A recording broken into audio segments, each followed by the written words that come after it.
I'm going to share what I believe to be the biggest unfair advantage to winning any negotiation. With all the opportunities that exist today, why haven't you reached your next level of income, life, and wealth? In most cases, we've been lied to. We've been told that if you find the right opportunity and you work hard, you can be successful.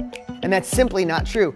Millionaires, billionaires, and successful people have realized you need the foundation for wealth, the habits. And that's exactly what you'll be learning on the Millionaire Success Habits podcast. All success starts here.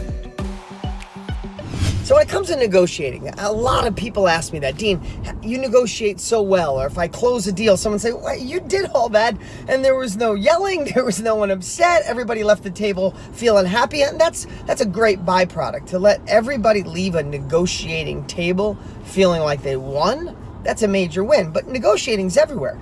You're negotiating literally every day. If you have children, you're negotiating with them all the time. Believe me, I know. If you still live with your parents, you're negotiating with them. If you have a husband, a wife, friends, people at work, your boss, the people that work for you, negotiating is something that we do on a regular basis, whether we realize it or not.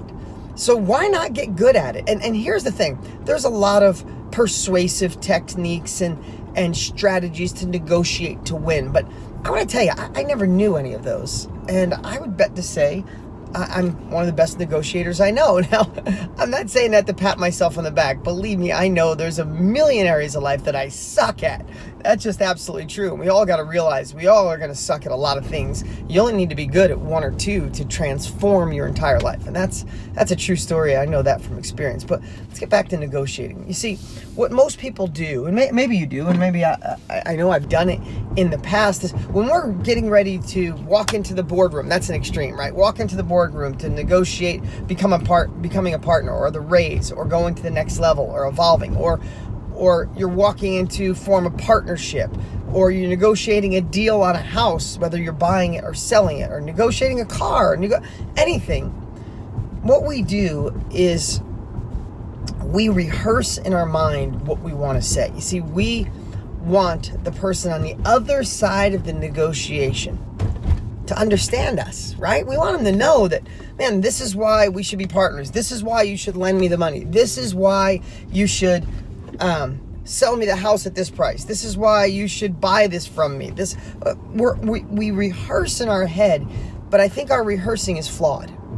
And let me tell you why. It's flawed because we are trying to figure out the best way to describe and to translate into them why they should do business with us, why we're the right person, why they should sell us the house or start the deal or whatever the negotiating is, right? Or your spouse, your husband, your wife, your kids should listen to you. We're rehearsing. How many times have you stayed up late at night thinking and looping in your head what you're going to say, how you're going to do it, what benefits you have, all that? And that's great, but it's a flawed way of thinking. And here's what I'll tell you. Through experience, the greatest tool we have to negotiating are our ears. That's right. It's our ears. Because if you listen, I'm going to give you an example. When I was, maybe 20 years old, I wanted to buy a piece of property in New York, right where I lived, in a little hometown. This is one of many pieces of property I bought through solid negotiating. So this property was for sale for $180,000, and Mrs. Mary Lepresti owned it, and a lot of people had wanted this property, but it wasn't really worth $180,000. It was worth more like $160,000. It was a 3-unit house. She lived in a basement or first floor, and 2 people above. And everybody has been trying to buy this house, and everybody was offering her $165,000, $167,000, and everybody's saying, Mrs. Lepresti, she's a mean old lady. She won't take nothing. She's never going to sell that house.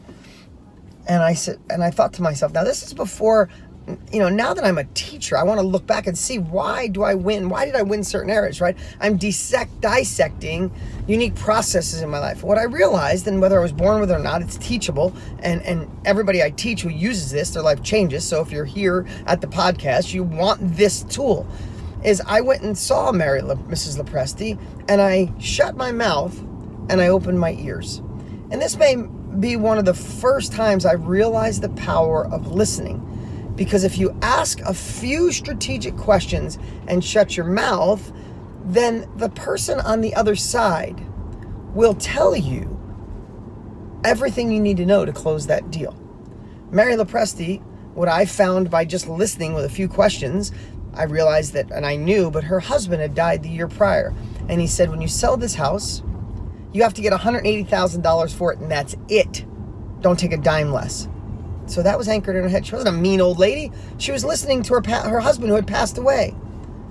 But I also listened and heard her say that she wanted to sell it, and her whole reason for selling is she wanted to move to Florida, and she wanted to buy a little condo with no worries, and that's what her dream and her goal would be. I was listening. So what I do is I found her fears, I found her desires, and I found her goals all through what? Through listening. When she got all done, I said, I knew for a fact that she had to get $180,000 for that piece of property. So I said, Mary, I'd love to give you $180,000. And she lit up. I mean, she was glowing. I remember to this day, what a sweet lady. She was glowing. She said, you would? I said, yes, that's what your husband wanted. I want to give it to you. But if I'll do that for you, will you do something for me? I said, you want to go to Florida and live with no worries. How much a month do you need to do that? She said $2,000. I said, okay, I'll give you the 180, but I'd like to get it with no money down. I'd like to give you $2,000 a month for 2 years.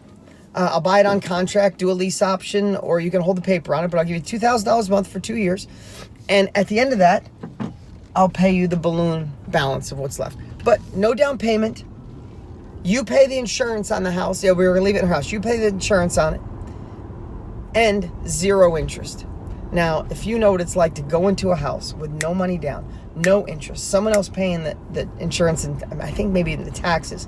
I went in, she was ecstatic. She went down to Florida, I sent her a check every month. About a year and a half in, I cashed out with the bank and I got the deal. How did I negotiate? Was I a hardcore negotiator? Did I make her take my money? No, she used to make me pasta dinner on Sundays until she left.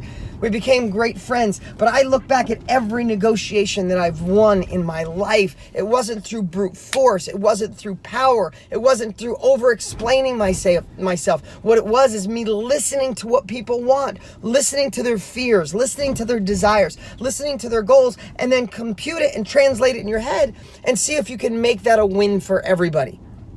I'm telling you, I go to meetings to this day and I'll sit and say nothing for the first half hour. And I know people are saying, this guy's, they said he was smart. He hasn't said a word. He's kind of dumb. Especially guys. Let's just be honest, guys. Everybody, if I go in a room and there's 5 guys trying to get their point across, it's 5 guys pounding their chest telling who's better than the next. Why my way is the best way. Why my department should handle this. Why my company should get your business. Why this bank you should use this bank to get the money. And at the end of the day, I just listen. I already figured, sometimes I listen so much and realize the best negotiation is no negotiation. This deal's never going to work because there's too high of expectations in the room. There's too many egos in the room. So sometimes I'll kill the deal before we even get started. So if negotiating is something that you think you don't do, think again. You're negotiating every single day.